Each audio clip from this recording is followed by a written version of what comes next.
kembali Ibu Bapak, Shalom, selamat malam. Kita berjumpa di bulan November. Sambil menunggu yang lain, kita akan masuk ke dalam materi pengajaran. Materi malam hari ini bagi saya sangat menarik. Bagi saya pribadi, materi ini bisa dijadikan pegangan ya, untuk kita boleh benar-benar belajar dari seorang Musa memaknai penderitaan. Kita akan masuk ke PowerPoint-nya.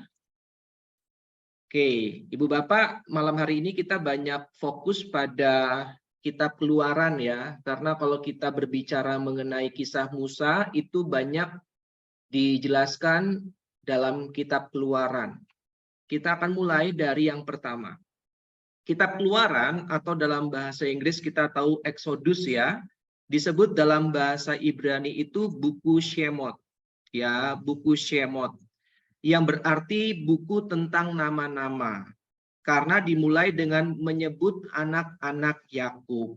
Ya, jadi ingat kitab Keluaran itu dari bahasa Ibrani Shemot. Kenapa? Karena dimulai dengan nama-nama dari anak-anak Yakub.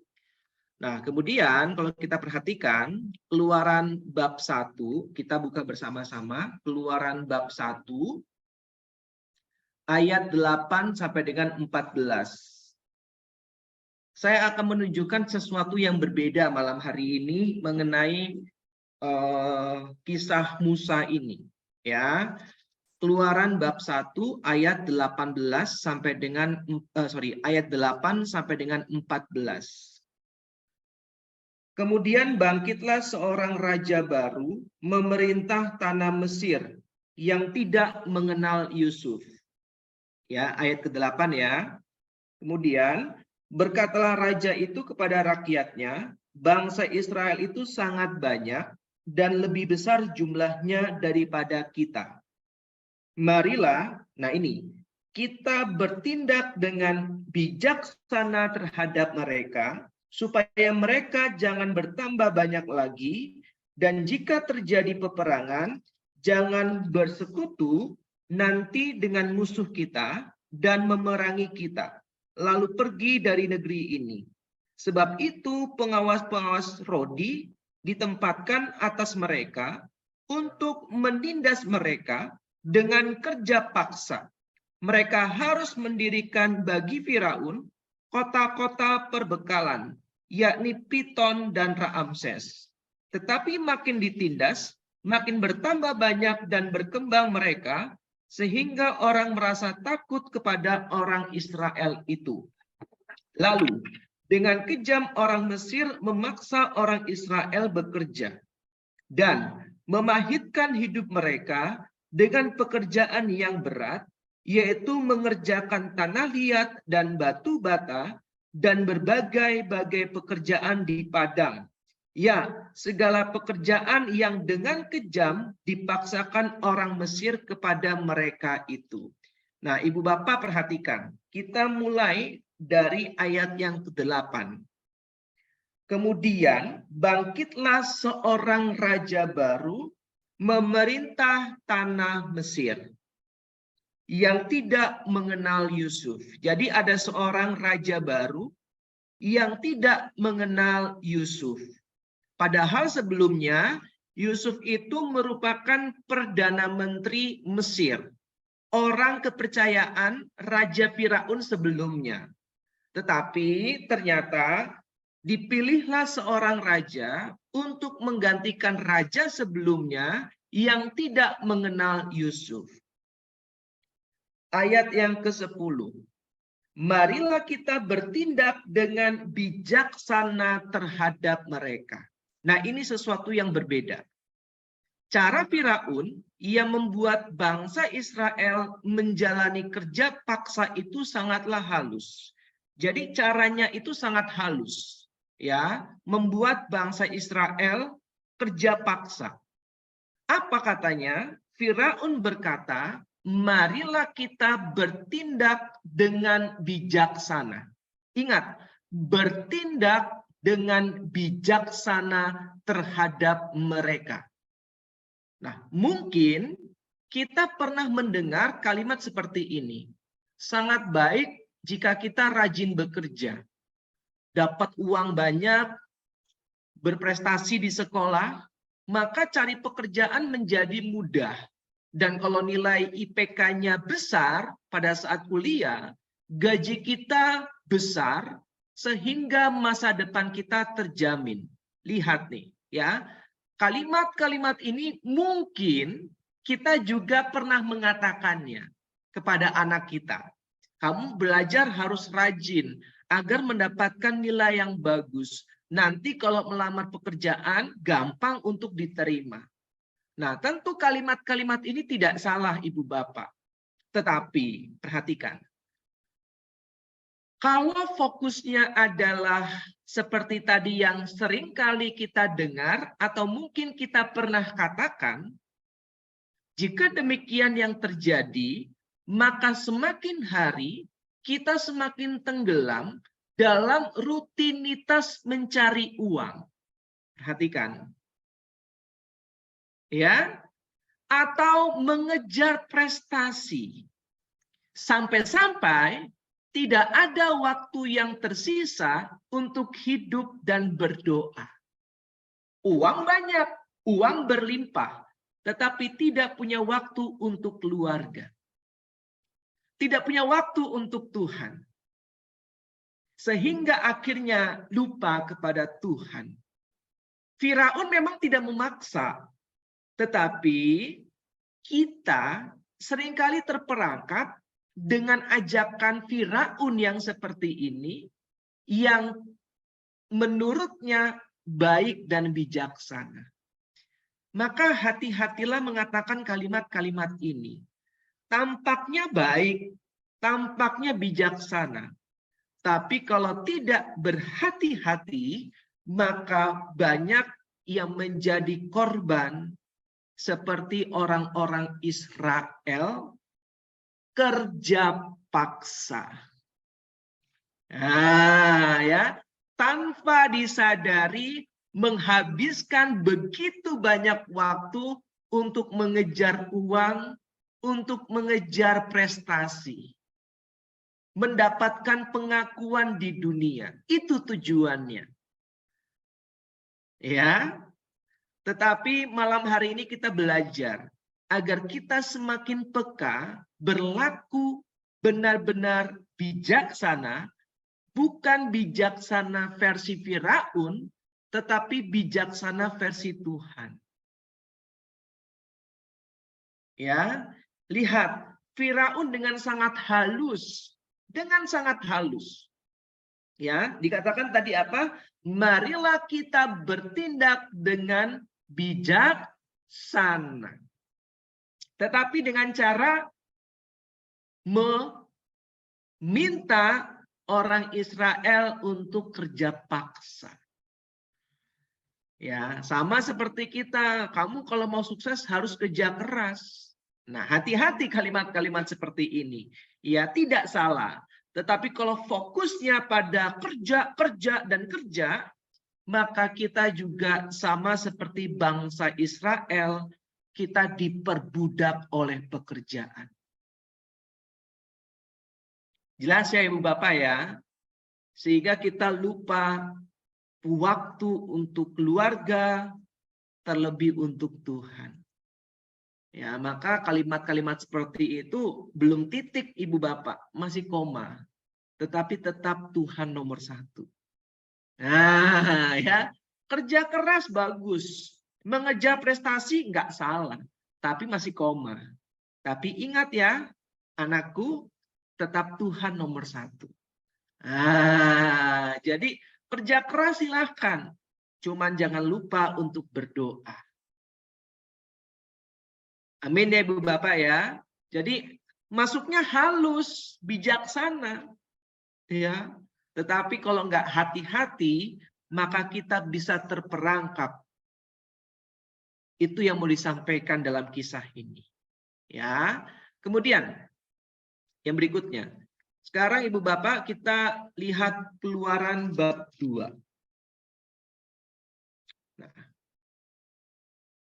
kita di sini melihat Musa lahir dan diselamatkan. Betul ya? Saya yang akan mengatakan dengan ini. Wah, ada yang bocor. Oke. Nah, Ibu Bapak perhatikan. Kelahiran Musa melambangkan hidup baru. Ingat, kelahiran Musa melambangkan hidup baru. Masa depan dan harapan akan hari esok yang lebih cerah. Tetapi harapan ini hendak dimusnahkan oleh Firaun yang tidak mengenal Allah. Musa menjadi pribadi yang tidak dibutuhkan. Coba satu orang volunteer tolong bacakan Keluaran 1 ayat 16.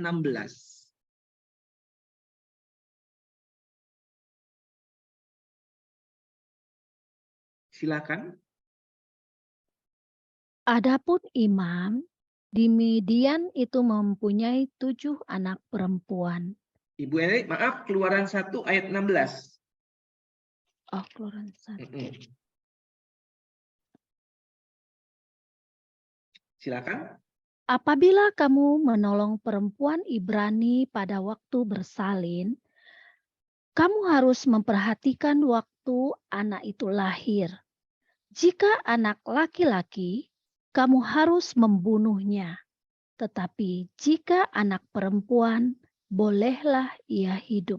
Nah, Musa menjadi pribadi yang tidak dibutuhkan. Terima kasih Bu Nelly. Satu lagi ya, Kisah Rasul bab 7 ayat yang ke-21.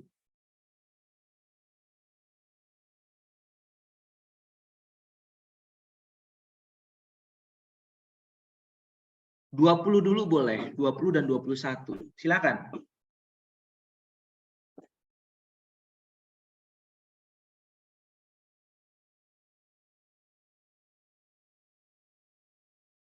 Silakan.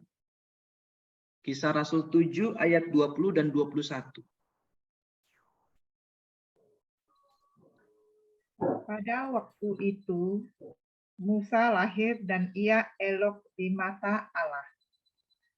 3 bulan lamanya ia diasuh di rumah ayahnya. Lalu ia dibuang. Tetapi putri Firaun memungutnya dan menyuruh mengasuhnya seperti anaknya sendiri. Nah, terima kasih Bu Norma. Lihat, Musa adalah pribadi yang tidak dibutuhkan. Bahkan barusan kita baca ia dibuang. Ya.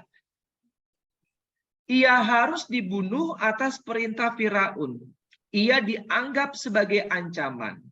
Tetapi kita tahu akhirnya Musa diselamatkan oleh Allah. Dan di sini kita bisa melihat bahwa ada penyelenggaraan ilahi. Ya, Providentia Dei. Ya, penyelenggaraan ilahi dalam kehidupan seorang Musa. Ingat ya Ibu Bapak ya, Musa pribadi yang tidak dibutuhkan, yang tidak diinginkan, bahkan dikatakan ia dibuang.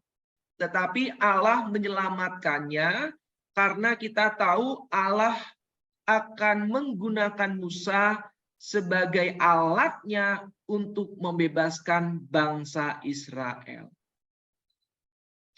Nah, kemudian ini juga bagian yang sangat penting Ibu Bapak dalam perjalanan kehidupan Musa. Ternyata meskipun tidak dibutuhkan, meskipun Musa dibuang, Allah mempersiapkan Musa menjadi pemimpin bangsa Israel melalui 3 masa pendidikan. Jadi Musa itu juga dididik oleh Allah sebelum dia menjadi pemimpin yang besar. Maka tidak ada pemimpin yang tidak belajar. Ya, saya ulang sekali lagi, tidak ada pemimpin yang tidak belajar. Musa dididik oleh Allah dalam 3 fase atau 3 masa pendidikan. Yang pertama, pendidikan di rumah. Keluaran bab 2 ayat yang ke-7. Lalu bertanyalah kakak anak itu kepada putri Firaun, akan kupanggilkah bagi tuan putri seorang inang penyusu dari perempuan Ibrani untuk menyusukan bayi itu bagi tuan putri? Nah, berarti di sini Musa dididik di dalam rumahnya. Yang kedua, Musa juga dididik dalam istana Firaun. Coba buka Kisah Rasul bab 7 ayat 22. Satu orang volunteer tolong bantu bacakan.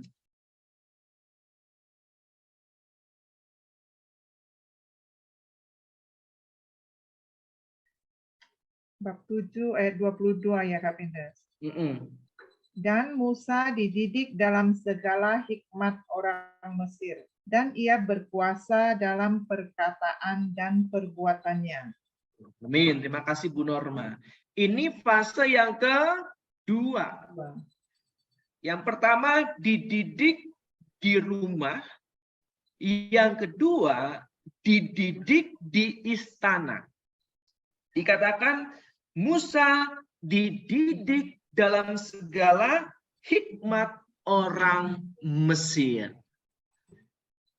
Dan yang ketiga, ini yang akan kita bahas panjang lebar, bahwa Musa dididik di padang gurun.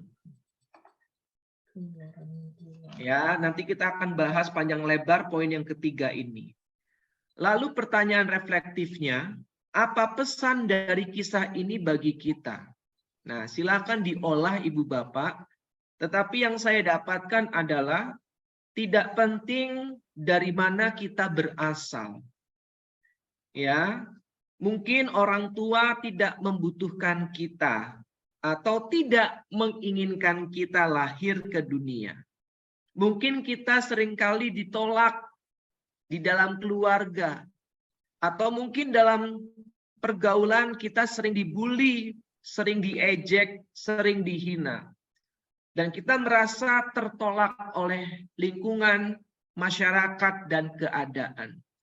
Tapi seperti Musa, pasti Allah yang akan membawa kita pada sebuah tugas perutusan.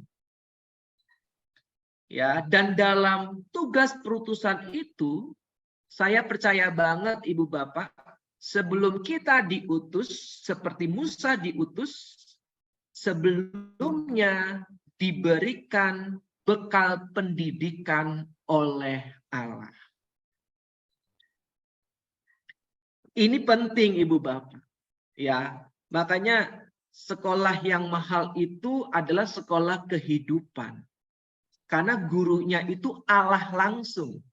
Ya kan? Ya, sekolah yang paling mahal itu adalah kehidupan. Ya, karena gurunya adalah Allah. Sehingga kita bisa belajar dari setiap pengalaman-pengalaman kehidupan. Dan biasanya yang kita pelajari itu bukan pengalaman yang mengenakan, tetapi pengalaman yang tidak mengenakan. Betul nggak Ibu Bapak? Ya, sampai ada pepatah, tupai nggak mungkin, kok tupai? Keledai. Keledai tidak mungkin jatuh ke lubang yang sama sampai 3 kali. Iya kan, 2 kali aja katanya. Berarti apa? Keledai itu belajar dari pengalaman. Makanya ada pepatah mengatakan pengalaman adalah guru yang terbaik. Nah, ini loh Ibu Bapak yang seringkali kita lupakan. Pengalaman bagaimana kita dibimbing, disertai, dan dipelihara oleh Allah. Ini yang paling penting dalam kehidupan kita. Sehingga dalam keadaan kita menderita, bergumul, kita tetap percaya bahwa Allah membimbing, dan memelihara kehidupan kita. Karena kita punya pengalaman itu. Kita belajar dari pengalaman kehidupan. Maka pada saat kita menderita dan bergumul, justru itu merupakan sekolah kehidupan yang tidak ternilai harganya. Dari situ kita belajar lebih baik dan lebih bijaksana. Nah, nanti kita akan belajar dari Musa, ya, bagaimana dia dari seorang yang tidak bisa apa-apa, lalu Allah didik melalui 3 fase ini, sehingga dia menjadi seorang pemimpin terbesar. Tidak ada nabi, ibu bapak, dalam perjanjian lama yang lebih besar daripada Musa. Tidak ada. Tidak ada pemimpin dalam perjanjian lama yang lebih hebat daripada Musa. Tidak ada. Musa adalah seorang pemimpin, seorang nabi terbesar di dalam sejarah perjanjian lama. Tidak ada pemimpin dan nabi yang lebih besar daripada Musa. Tetapi nanti kita akan melihat bagaimana Tuhan membentuk, mendidik seorang Musa sehingga dia bisa menjadi pemimpin yang terbesar. Kita akan mulai. Oke. Kita tahu ya, Musa itu kan menyelamatkan bangsanya dan akhirnya ia lari ke tanah Midian. Coba kita buka Keluaran bab 2.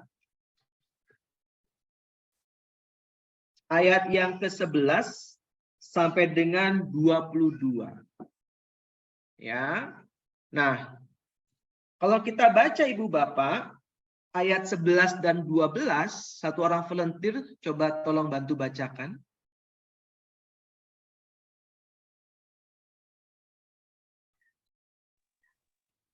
Pada waktu itu ketika Musa telah dewasa, ia keluar mendapatkan saudara-saudaranya untuk melihat kerja paksa mereka. Lalu dilihatnyalah seorang Mesir memukul seorang Ibrani, seorang dari saudara-saudaranya itu. Ia menoleh ke sana-sini dan ketika dilihatnya tidak ada orang, dibunuhnya orang Mesir itu dan disembunyikannya mayatnya dalam pasir. Nah, terima kasih Kak Nelly. Musa melakukan ini Ibu Bapak, itu pada saat Musa sudah dan sedang dididik Allah di fase yang kedua. Jelas ya? Di fase yang kedua, yaitu pada saat Musa berada di mana? Di istana Firaun. Ingat ya, jadi Musa dididik dalam hikmat Mesir. Kisah 7 ayat 22 tadi. Ya, belum fase yang ketiga. Maka nggak mengherankan kalau Musa itu temperamen dan mudah membunuh orang yang tidak bersalah.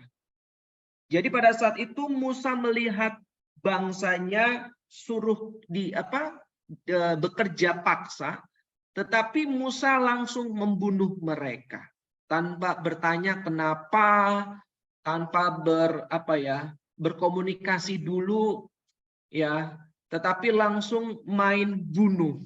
Nah, ini Musa yang masih dalam fase yang kedua, proses pendidikannya. Belum masuk fase yang ketiga.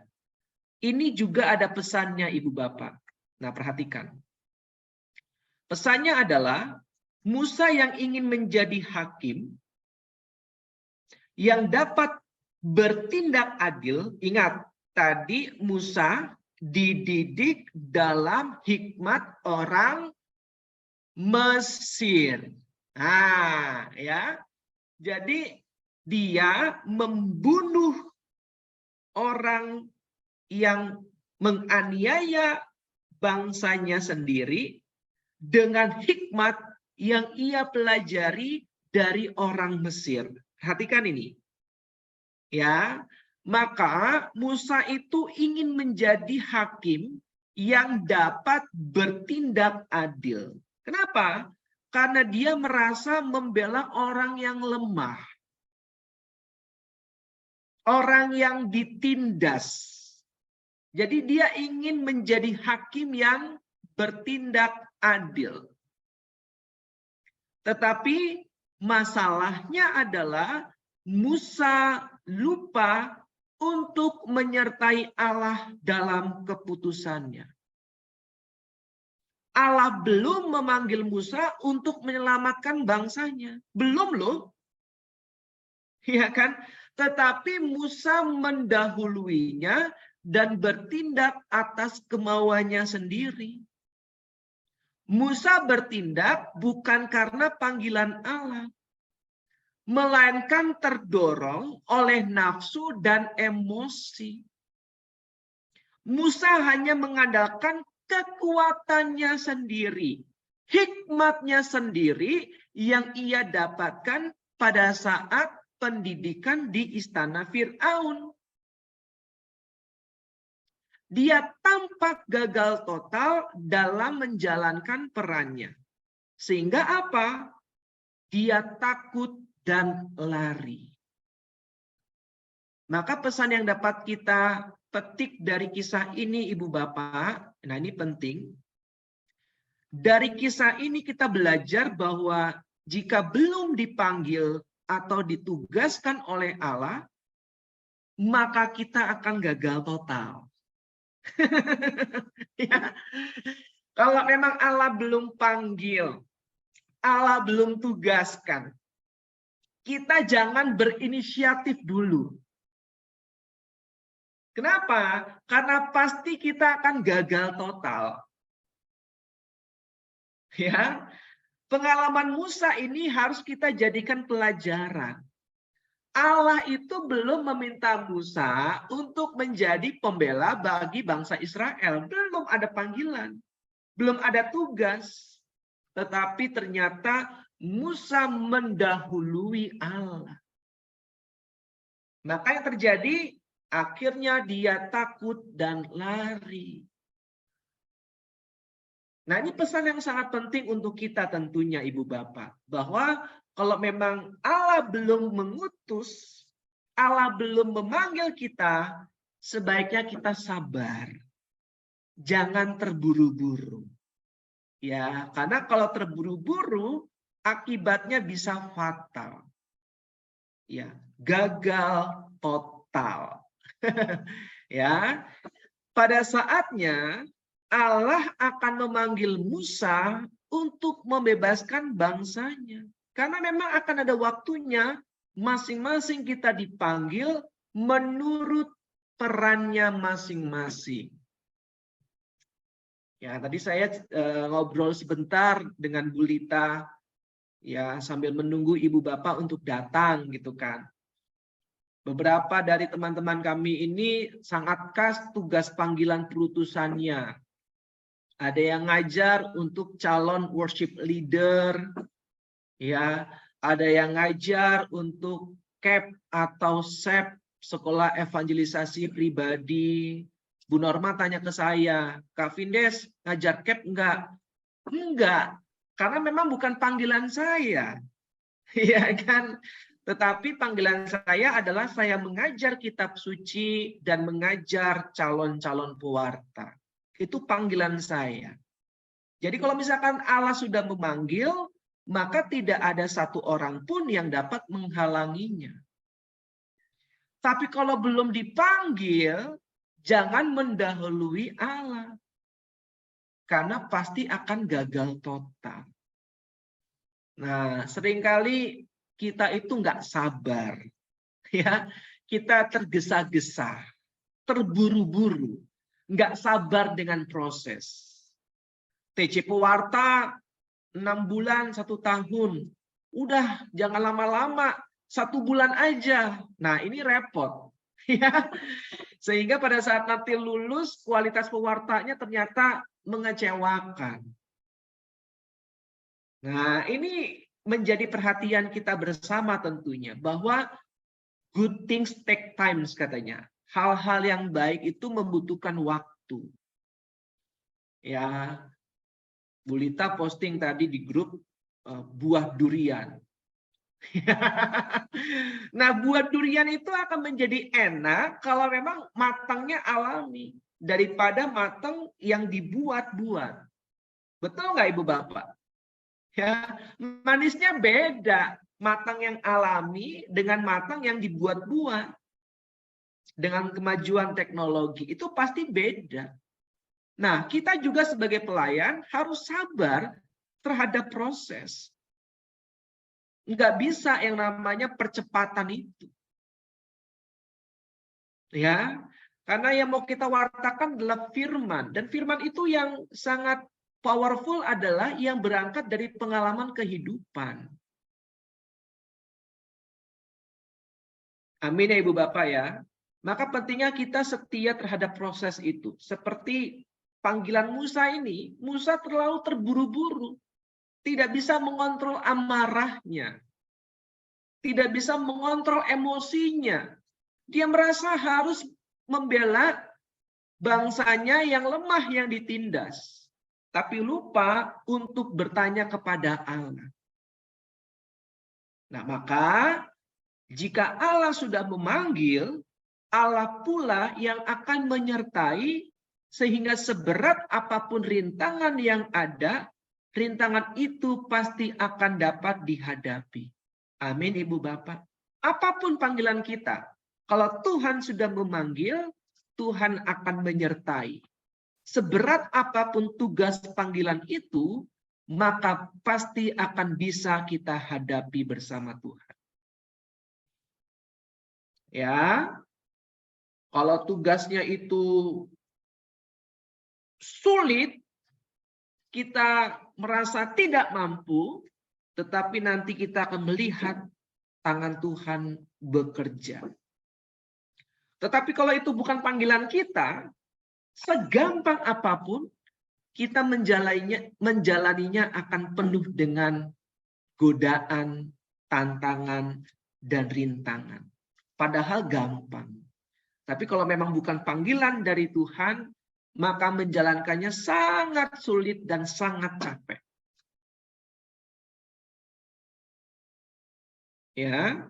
Lalu kita juga belajar, Ibu Bapak, bahwa sebelum kita melangkah, sebaiknya kita bertanya kepada Allah.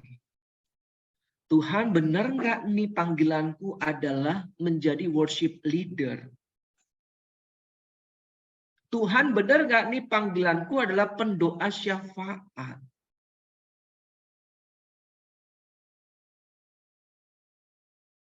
Ya. Nah, kalau misalkan merasa yakin, maka kita akan merasa bahwa sesulit apapun Tuhan akan menyertai setiap panggilan kita.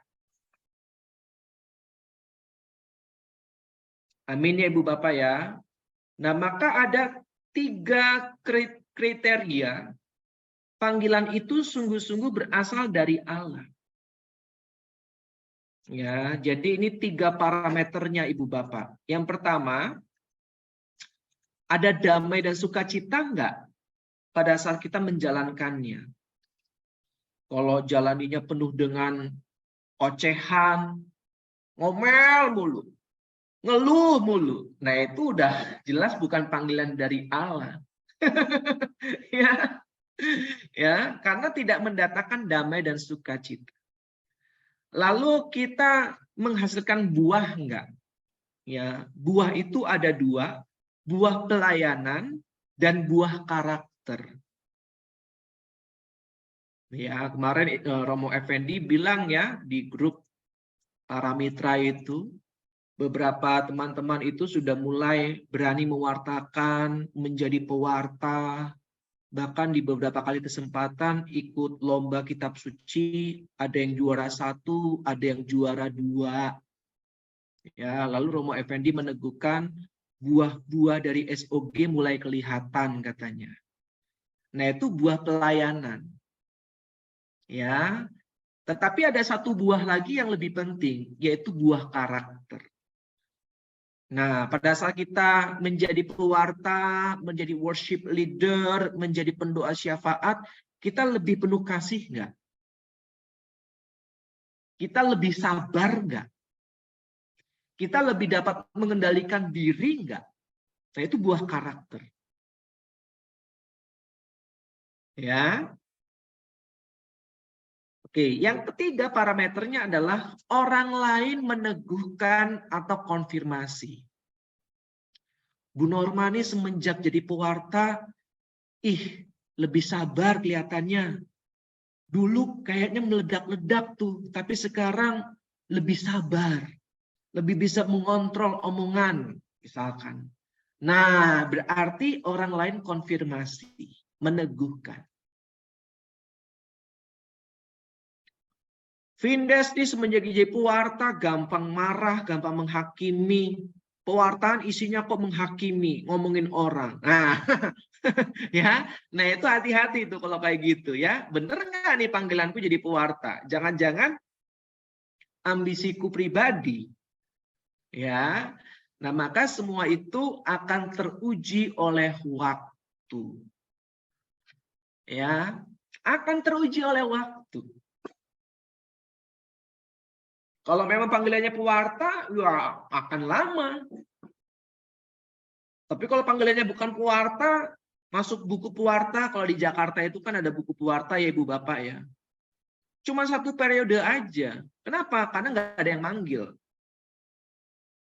Ya karena memang bukan panggilannya. Jelas ya Ibu Bapak ya.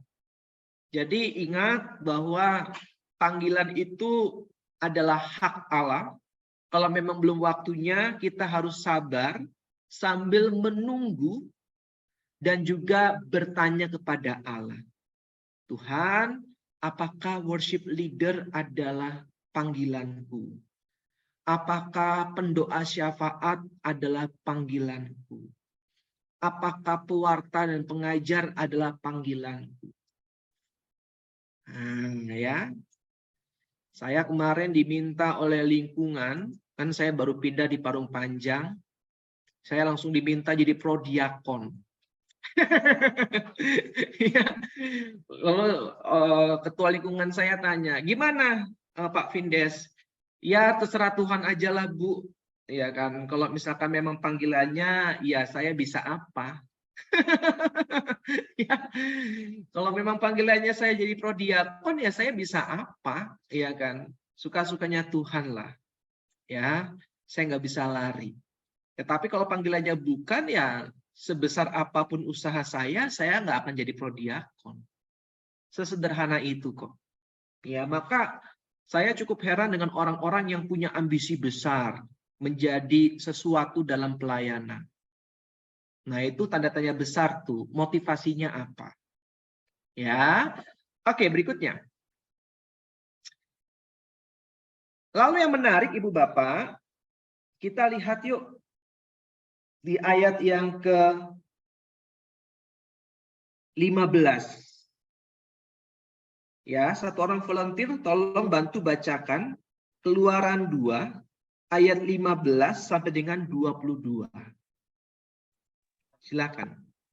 Ini bagus banget. Ketika Fir'aun mendengar tentang perkara itu, dicarinya ikhtiar untuk membunuh Musa.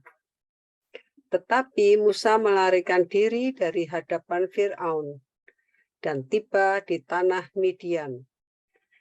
Lalu ia duduk-duduk di tepi sebuah sumur. Adapun imam di Midian itu mempunyai 7 anak perempuan. Mereka datang menimba air dan mengisi palungan-palungan untuk memberi minum kambing domba ayahnya. Maka datanglah gembala-gembala yang mengusir mereka. Lalu Musa bangkit menolong mereka dan memberi minum kambing domba mereka.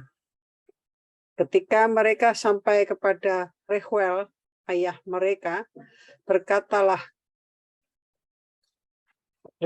ia, "Mengapa selekas itu kamu pulang hari ini?" Jawab mereka, "Seorang Mesir menolong kami terhadap gembala-gembala.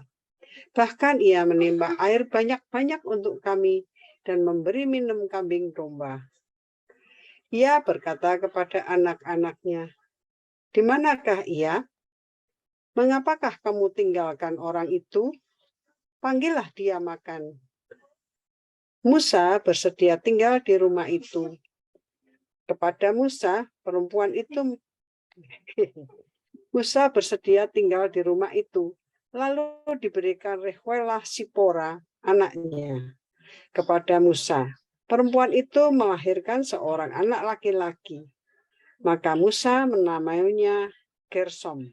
Sebab katanya, aku telah menjadi seorang pendatang di negeri asing. Nah, terima kasih Bu Ria.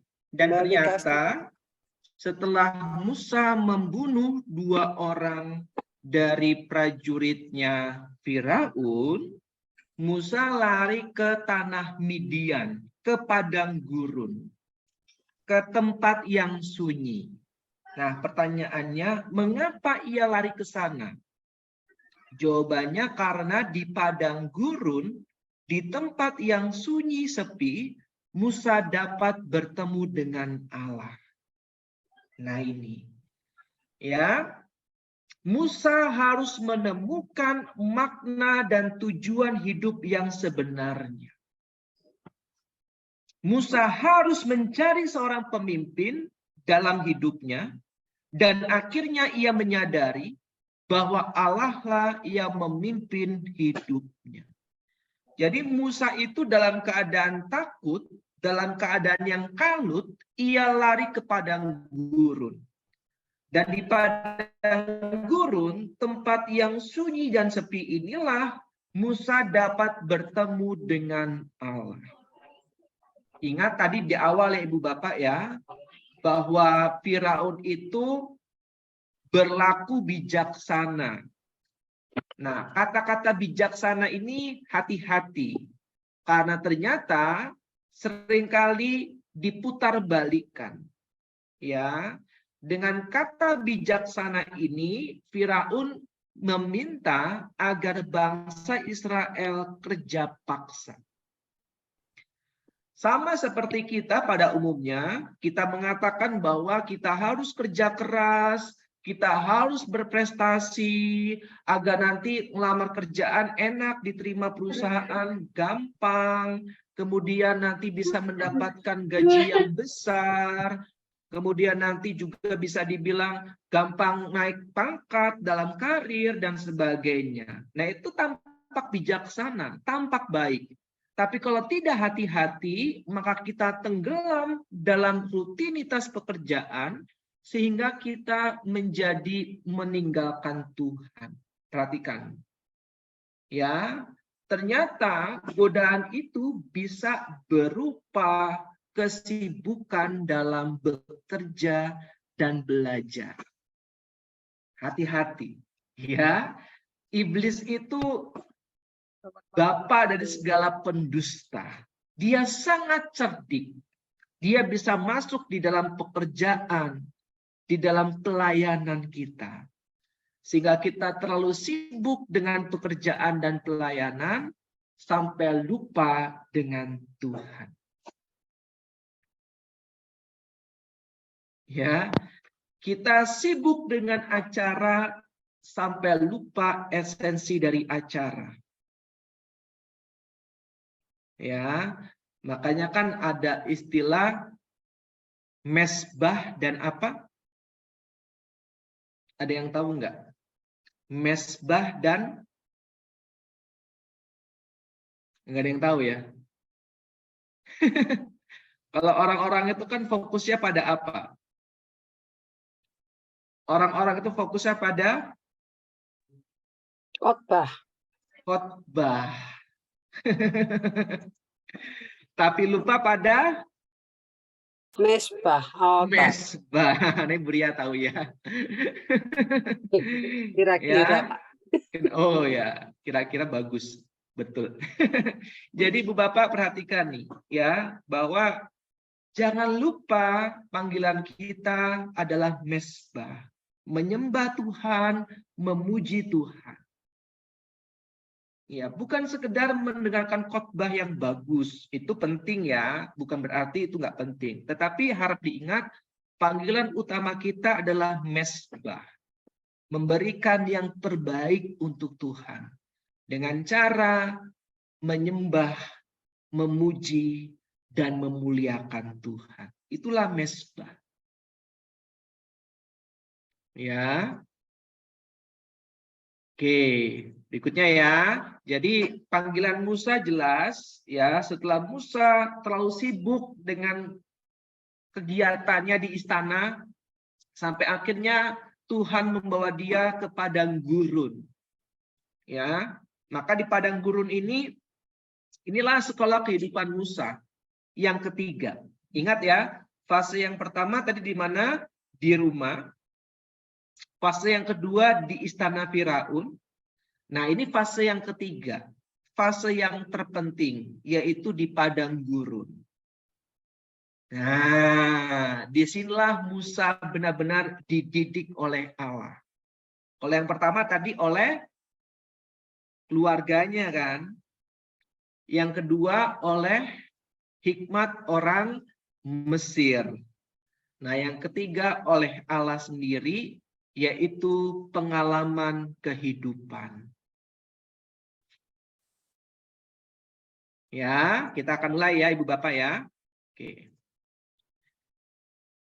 Pada dasarnya, padang gurun itu bukan tujuan utama hidup manusia. Jadi ingat ya Ibu Bapak ya, padang gurun itu bukanlah tujuan utama hidup manusia. Namun, padang gurun merupakan fase yang harus dijalani sebelum sampai pada tujuan hidup kita. Maka tidak mengherankan banyak umat beriman yang kehidupannya mengalami kekeringan. Persis seperti padang gurun. Inilah yang disebut dengan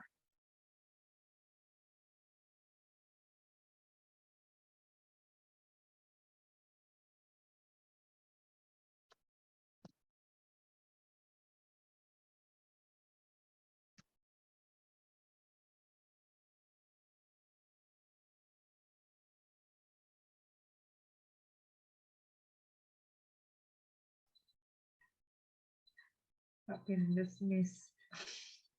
Kayaknya Princess Freeze ya. ya. Ya. Ada suara. Mungkin boleh diingatkan putus-putus ya? Iya, Kak Findes. Tadi hilang suaranya.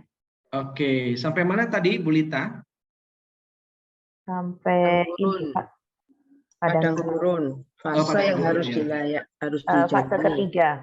Oke, fase ketiga ini fase padang gurun. Fase ini yang harus kita jalani sebelum sampai kepada tujuan hidup kita. Inilah yang seringkali disebut dengan spiritualitas padang gurun. Ya, sumur kering.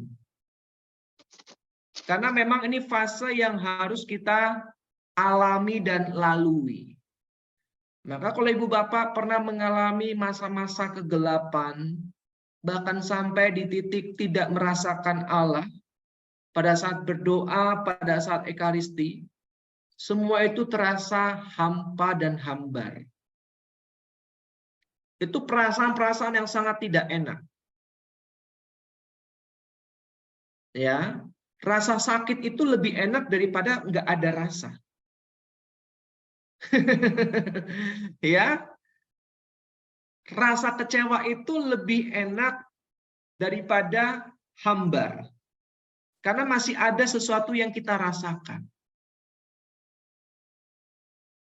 Nah, Musa berada di fase yang ketiga ini, yaitu fase padang gurun.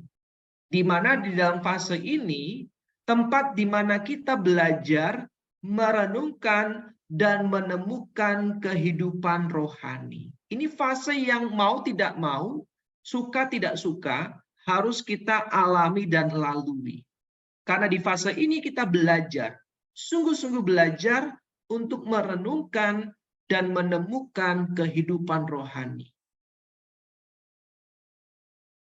Dan suasana sunyi padang gurun membantu kita merenungkan apa yang Allah inginkan dalam hidup ini.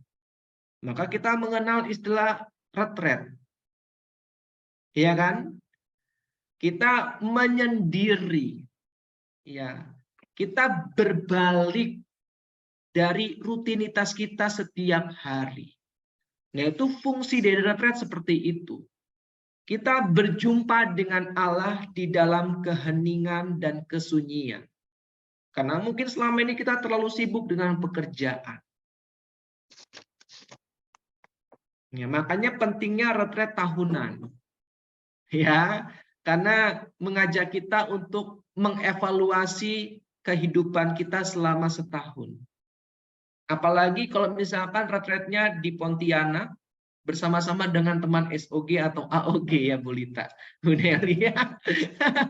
Semoga wacana ini dapat terlaksana. Amin. Amin. Ya, karena penting kita benar-benar mengalami kebersamaan dengan Allah di dalam keheningan dan kesunyian, ya, dalam sebuah retret. Oke, berikutnya. Pertanyaannya, dengan siapakah Musa berada di padang gurun? Nah, padang gurun itu adalah tempat asing bagi Musa. Nah, perhatikan Ibu Bapak, ini bagus banget. Tidak ada seorang pun yang ia kenal di sana. Nggak ada seorang pun yang Musa kenal. Karena Musa itu tumbuh besar di dalam istana Firaun. Ingat ya. Jadi nggak ada seorang pun yang dia kenal. Nggak ada. Karena dia tumbuh besar di dalam istana Firaun.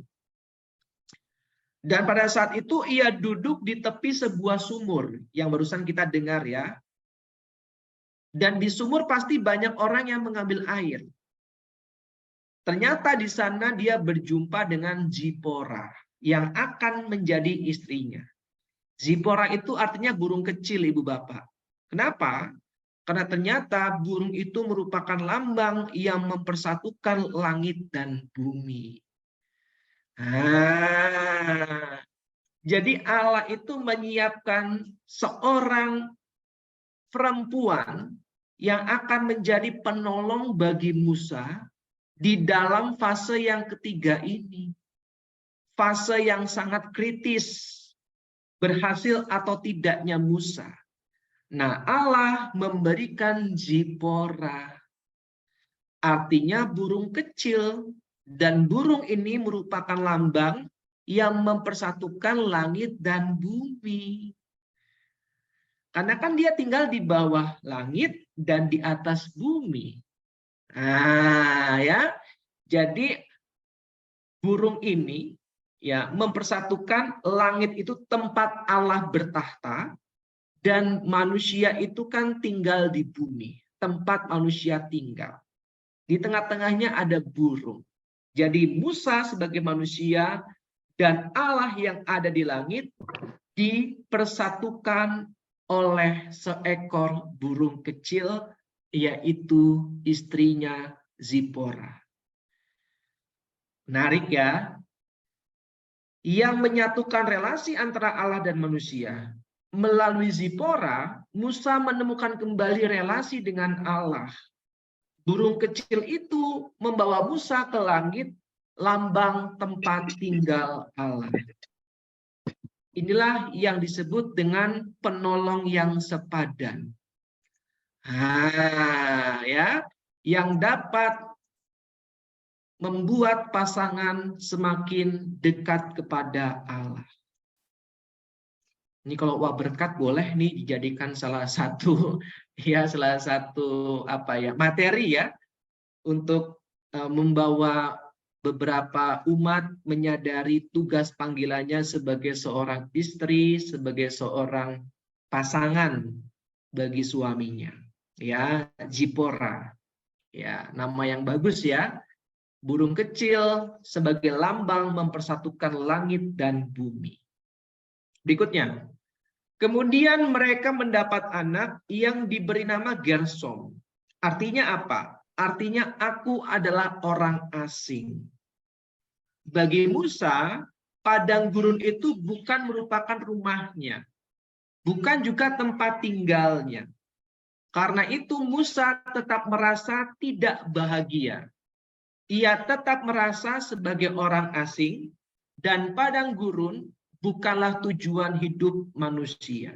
Jadi Ibu Bapak, Musa itu memberikan nama anaknya Gersom, itu artinya aku adalah orang asing. Jadi anaknya itu sebagai pengingat Musa, jangan terlalu nyaman di padang gurun. Ya kan? Jangan terlalu nyaman di dalam padang gurun. Ya. Ingat, tujuan Musa bukanlah di padang gurun sebagai orang asing. Ya, tujuannya adalah tanah terjanji. Artinya apa? Artinya bahwa kita diingatkan jangan terlalu larut dalam kesedihan. Jangan terlalu lama larut dalam kekecewaan dan luka-luka batin kita. Malah kalau kita terlalu nyaman dengan luka-luka hati kita terlalu nyaman dengan kekecewaan kita, maka kita tidak akan sampai ke tanah terjanji. Nah, itu yang mau diingatkan. Ya, jadi nama Gersom itu artinya aku adalah orang asing, agar Musa selalu diingatkan bahwa tujuannya bukanlah di padang gurun, tetapi di Kanaan, tanah terjanji. Oke ya, berikutnya. Nah, padang gurun, Ibu Bapak, itu harus dilewati agar sampai ke Kanaan. Tanah baru, tanah terjanji. Padang gurun juga merupakan tempat yang penuh dengan macam-macam godaan dan ancaman yang dapat membuat manusia akhirnya menyerah kalah dan pasrah, tidak berdaya. Betul ya? Jadi kita masing-masing memiliki padang gurunnya sendiri-sendiri nih. Padang gurun masing-masing. Kita punya pasti. Dan seringkali tantangannya begitu besar. Ya, sehingga membuat kita akhirnya menyerah di padang gurun, kita nggak berdaya, sehingga kita balik ke Mesir menjadi budak dosa. Nah, ya. Karena fase padang gurun ini sangat menentukan langkah berikutnya. Mau maju ke tanah Kanaan, atau mau balik ke Mesir sebagai tempat perbudakan. Jelas ya Ibu Bapak ya? Nah, kalau misalkan kita jatuh dalam godaan di padang gurun, ya, akhirnya kita gagal berproses di padang gurun bersama dengan Tuhan, maka kita akan mundur ke Mesir kita, ke perbudakan dosa. Maka nggak mengherankan banyak orang yang akhirnya stres, depresi, bahkan putus asa, karena dosanya selalu terulang lagi. Kenapa? Karena mengalami pergumulan di padang gurun yang begitu menggoda. Sehingga sulit sekali untuk maju ke tanah Kanaan. Yang terjadi bukannya maju ke tanah Kanaan, tapi mundur ke Mesir. Jelas ya Ibu Bapak ya? Maka akan terjadi pergumulan batin di padang gurun, tetapi di lain pihak godaan dan ancaman membuat kita merasa tidak berdaya dan seperti ditarik kembali dalam perbudakan. Maka padang gurun harus kita lewati. Pergumulan akan terjadi dan tidak dapat dihindari jika kita ingin bebas dari perbudakan. Nah, ini penting Ibu Bapak. Ya, ingat pergumulan itu harus terjadi dan tidak dapat dihindari. Kalau kita ingin bebas dari perbudakan. Maka kalau kita sekarang ini mengalami kekecewaan, mengalami luka, itu harus dihadapi. Tidak untuk dihindari. Karena kalau kita hindari, maka yang terjadi kita mundur lagi ke Mesir. Tidak akan sampai ke tanah Kanaan. Ya, makanya kalau kita baca, coba Ibu Bapak kita baca perikopnya aja. Keluaran bab 4 ayat 18 sampai dengan 31. Judulnya apa? kembali ke Mesir. Ya, Musa kembali ke Kembali ke Mesir. Mesir. Kenapa? Karena dia mau benar-benar, saya ini udah sembuh belum dari trauma di masa lalu. Saya ini udah pulih belum dari kejadian di masa lalu, di mana dia membunuh 2 orang prajurit Firaun. Makanya dilambangkan atau dikatakan Musa kembali ke Mesir. Nah, seringkali kita mengatakan, udahlah itu kan masa lalu, kita harus fokus pada masa depan. Kalimat ini belum tentu benar 100%. Kalau konteksnya kita masih terluka, kita harus berani kembali ke masa lalu. Cara yang efektif untuk kita pulih, kita harus berani kembali ke masa lalu. Amin, Ibu Bapak. Sehingga kita benar-benar sadar, saya itu udah pulih belum. Makanya Musa kembali ke Mesir.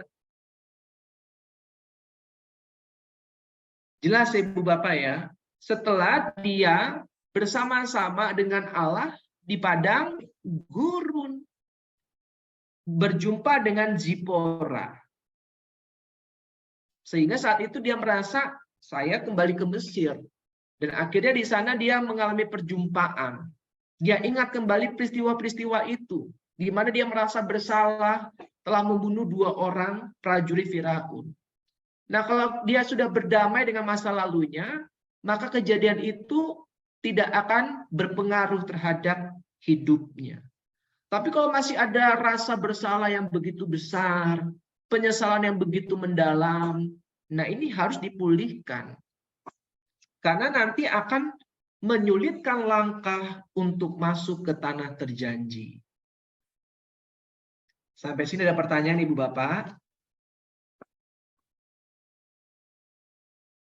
Cukup jelas ya? Oke, kalau nggak ada pertanyaan saya lanjut nih. Hidup di padang gurun tidak bisa sendirian. Musa berjumpa dengan Zipora, sang burung kecil yang terbang antara langit dan bumi, antara surga dan dunia. Ya, yang menghubungkan Musa dengan Allah. Nah, ini penting.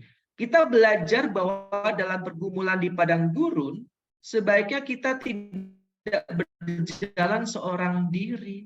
Dengan berjalan bersama teman, kita akan lebih kuat dalam mengatasi persoalan daripada berjalan seorang diri. Jika ada teman, kita bisa saling mengingatkan, menguatkan, dan sekaligus menghadirkan Allah. Jadi menyendiri itu nggak baik, Ibu Bapak. Ya. Minimal harus ada satu teman seperjalanan. Ya, Musa aja itu diberikan Allah Zipora, penolong yang sepadan. Karena kalau enggak, bisa stres, bisa depresi Musanya. Karena enggak ada yang mengingatkan dia akan Allah. Jelas ya Ibu Bapak ya? Ya, maka kalau kita lagi ada pergumulan, lagi ada kekecewaan, ada baiknya kita minimal satu orang. Ada teman untuk cerita, berbagi pengalaman. Ya, setidaknya teman itu mampu menjadi kotak sampah kita. Nah, itu penting. Iya kan? Karena kemarin ini saya barusan mendengar ada seorang muda, orang muda Katolik, dia juga aktif pendalaman Alkitab. Di salah satu pendalaman Alkitab di Jakarta, itu bunuh diri Ibu Bapak. Bunuh diri. Sama seperti kita nih, aktif gitu ya, mendengarkan firman Tuhan, tapi ternyata dia punya beban, dia tidak cerita ke seorang pun. Dia menanggung semuanya sendirian. Akhirnya dia depresi, putus asa, dan memutuskan untuk bunuh diri. Ya, padahal dia umat yang cukup aktif pendalaman Alkitab.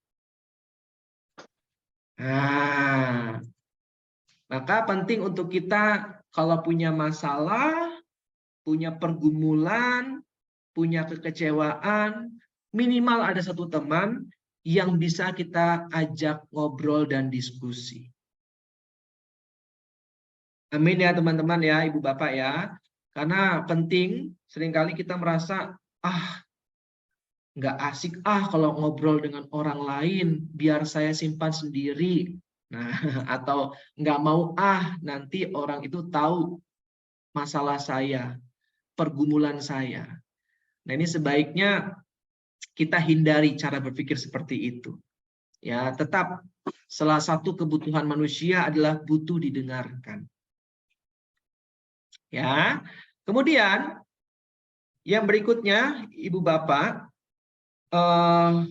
ada yang disebut dengan Imam Yitro. Ya, Imam Yitro itu adalah mertuanya Musa. Oke, jadi kalau Ibu Bapak perhatikan tadi Keluaran bab 2 ayat yang ke mana nih? 18.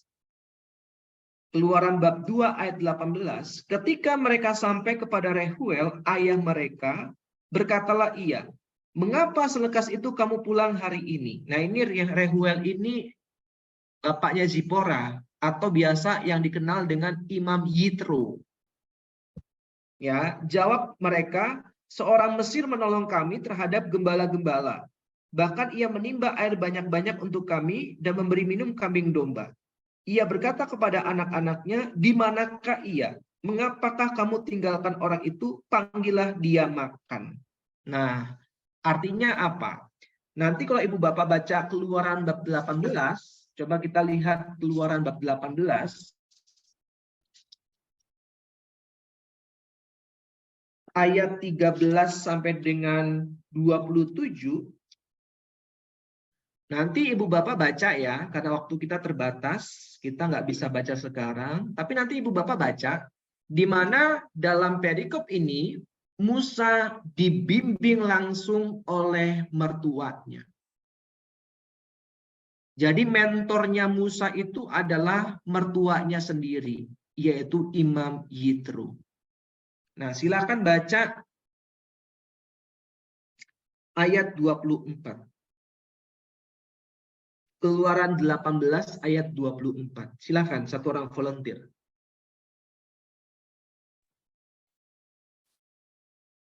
Musa mendengarkan perkataan mertuanya itu, dan dilakukannya lah segala yang dikatakannya.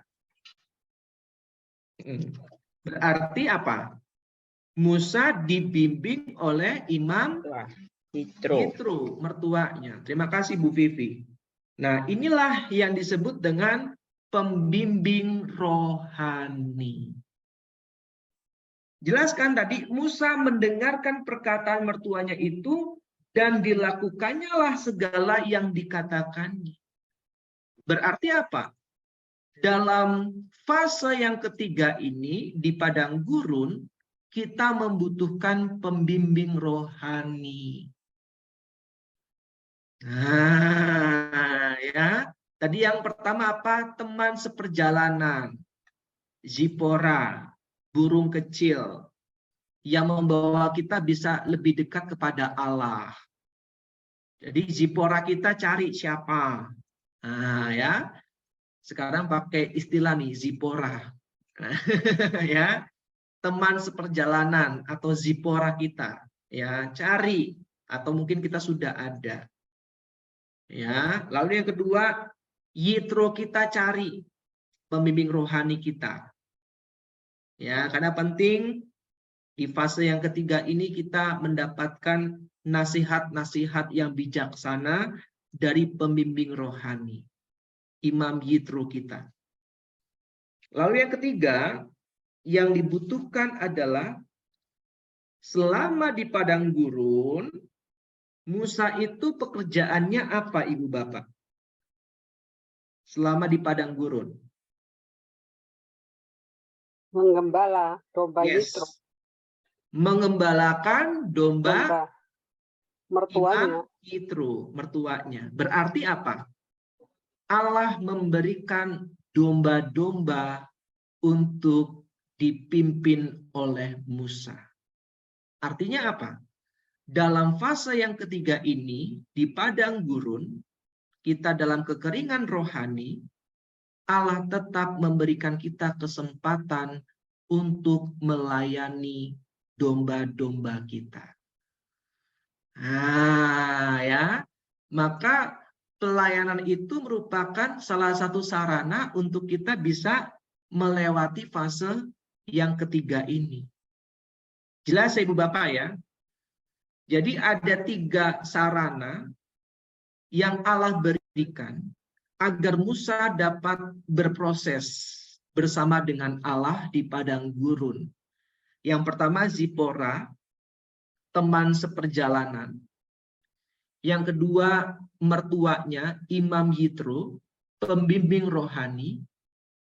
Dan yang ketiga domba-dombanya, yaitu umat yang kita layani. Ya, pelayanan kita itu juga bisa dijadikan oleh Allah sebagai sarana kita dapat melewati fase padang gurun ini. Maka kalau lagi dalam fase padang gurun, aku lagi kekeringan, aku nggak mau pelayanan dulu. Nah, ini justru kurang tepat. Ya, aku kehidupan doanya lagi kacau. Udah, aku mau stop dulu pelayanan, vakum dulu. Nah, ini kalimat yang nggak tepat. Vakum dulu 1 bulan jadi 1 tahun. Karena terlalu nyaman. Yang sering terjadi kan seperti itu, Ibu Bapak. Ya, vakum dulu 1 tahun, ternyata 3 tahun vakumnya. Karena terlalu nyaman.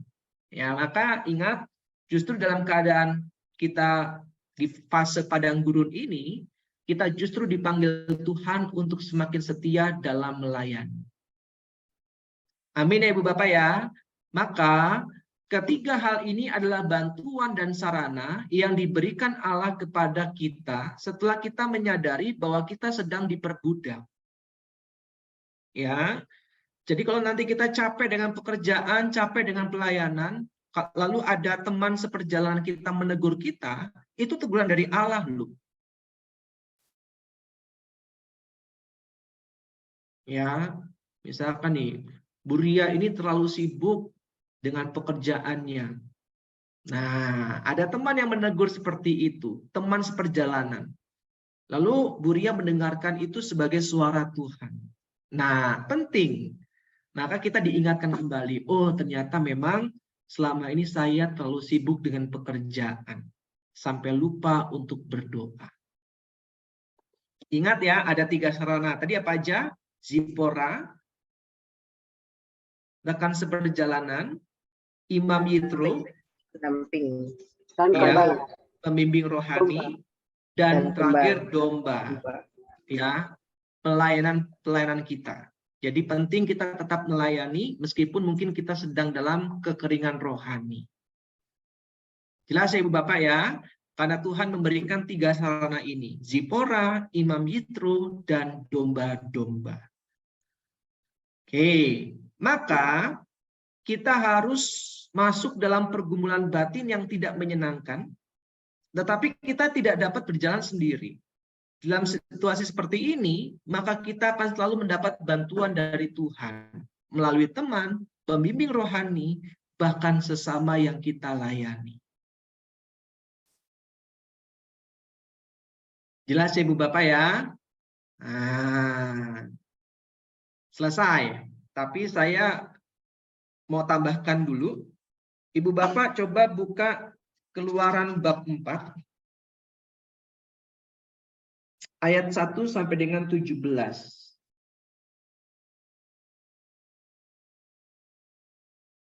Tapi sebelumnya kita terlewat Keluaran bab 3 dulu deh.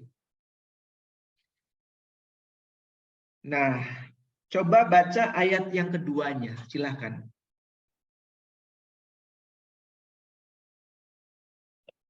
Keluaran 3 ayat yang kedua. Lalu malaikat Tuhan menampakkan diri kepadanya di dalam nyala api yang keluar dari semak duri. Lalu ia melihat, dan tampaklah semak duri itu menyala, tetapi tidak dimakan api. Nah, terima kasih Bu Vivi. Sama-sama. Ini maksudnya adalah semak duri itu melambangkan kekacauan hati Musa. Ya, di dalam pergumulannya di fase yang ketiga ini, fase padang gurun, ada semak duri, ya, melambangkan kekacauan hati Musa. Tetapi di dalam kekacauan hati Musa ada nyala api, Allah hadir. Nah, ya. Jadi meskipun suasana hati kita lagi kacau, Allah tetap hadir, berada di tengah-tengah kita. Jelas ya Bu Bapak ya? Oke. Nah, berikutnya ini juga penting nih. Keluaran bab 4 ayat 24 sampai dengan 26. Lihat peran Zipora nih. Silakan. Tetapi di tengah jalan, di suatu tempat bermalam, Tuhan bertemu dengan Musa dan berikhtiar untuk membunuhnya. Lalu Zipora mengambil pisau batu, dipotongnya kulit khatan anaknya, kemudian disentuhnya dengan kulit itu kaki Musa sambil berkata, "Sesungguhnya engkau pengantin darah dagingku." Lalu Tuhan membiarkan Musa, pengantin darah, kata Zipora waktu itu, karena mengingat sunat itu. Terima kasih Bu Nelly. Jadi ingat ya, Sama-sama. Musa itu kan tetap orang Yahudi. Dia sampai lupa tradisi Yahudi untuk menyunatkan anaknya Gersom. Nah, diingatkan oleh Zipora. Maka dalam fase yang ketiga ini selalu ada teman-teman seperjalanan yang mengingatkan kita. Mungkin kita lupa akan perintah Tuhan. Ya, akan kewajiban kita. Tapi selalu ada Zipora yang peduli dan sayang kepada kita untuk mengingatkan kita.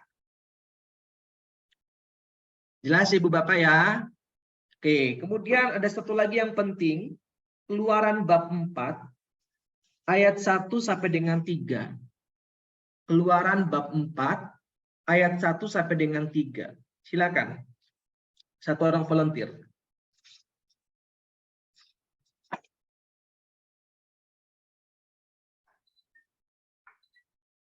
Lalu sahut Musa, "Bagaimana jika mereka tidak percaya kepadaku dan tidak mendengarkan perkataanku, melainkan berkata, Tuhan tidak menampakkan diri kepadamu. Tuhan berfirman kepadanya, apakah yang di tanganmu itu? Jawab Musa, tongkat. Firman Tuhan, lemparkanlah itu ke tanah. Dan ketika dilemparkannya ke tanah, maka tongkat itu menjadi ular, sehingga Musa lari meninggalkannya. Nah, terima kasih Bu Iliana. Ibu Bapak, tongkat itu melambangkan pegangan hidup. Ya. Tongkat itu melambangkan pegangan hidup. Yaitu apa? Sabda Allah. Nah, maka kalau kita melepaskan tongkat itu akan menjadi ular. Artinya apa? Membahayakan. Maka jangan sampai kita melepaskan tongkat kita, melemparkan tongkat kita, ya, yang adalah pegangan hidup, yaitu sabda Allah. Karena kalau kita melepaskan pegangan hidup kita, itu membahayakan. Ya, maka di sini Allah bertanya, apakah yang ada di tanganmu? Jawabannya adalah tongkat. Ya, firman Tuhan, lemparkanlah itu ke tanah, dan ketika dilemparkannya ke tanah, maka tongkat itu menjadi ular.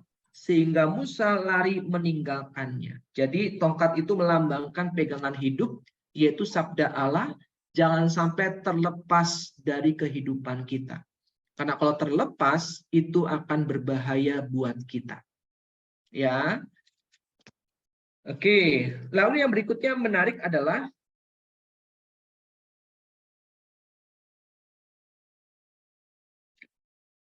ayat yang ke-6. Keluaran bab 4, ayat yang ke-6.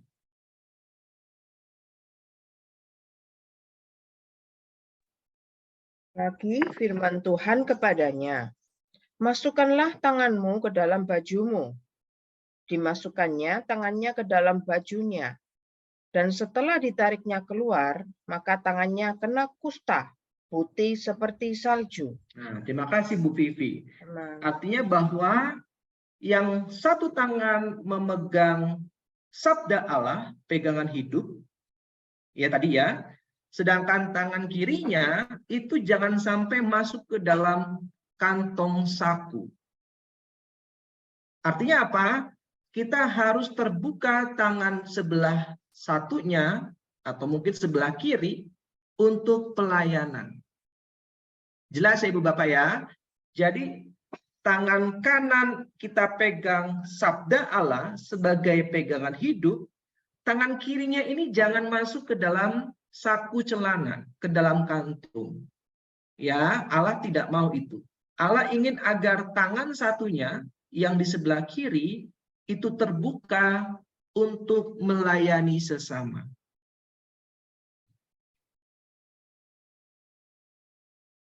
Jelas Ibu Bapak? Oke, kalau jelas, sekarang terakhir. Kisah Rasul bab 14 ayat 22.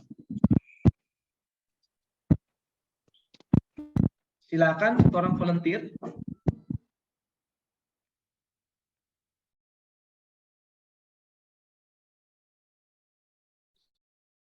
Kisah Para Rasul Bab 14 ayat 22 Bu Vivi.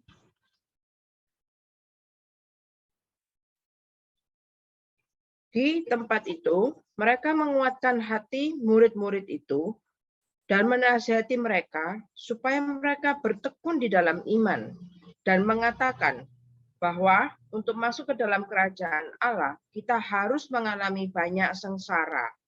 Amin. Terima kasih Bu Vivi.